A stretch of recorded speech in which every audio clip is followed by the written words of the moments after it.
Hello friends, welcome to பத்ரன்ஸ் world. இதை பார்க்குறதுக்கு கேஎஃப்சி சிக்கன் மாதிரியே இருக்கும். ஆனால் இது உருளைக்கிழங்கு.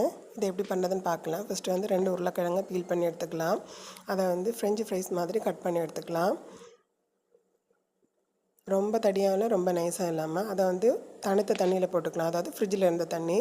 அதுக்கு 3/4 கப்பு மைதா மாவு, கொஞ்சமாக தேவையான அளவு உப்பு, அதில் கொஞ்சமாக காரத்துக்கு வந்து லைட்டாக மிளகாத்தூள் போட்டு கொஞ்சம் பேட்டர் ரெடி பண்ணி எடுத்துக்கலாம். ரொம்ப திக்காக இல்லாமல் ரொம்ப நைஸாக இல்லாமல் தண்ணியாகவும் இல்லாமல். இப்போ வந்து தண்ணியிலேருந்து உருளைக்கிழங்கு எடுத்து அதில் போட்டு நல்லா பெரட்டி எடுத்துக்கலாம்.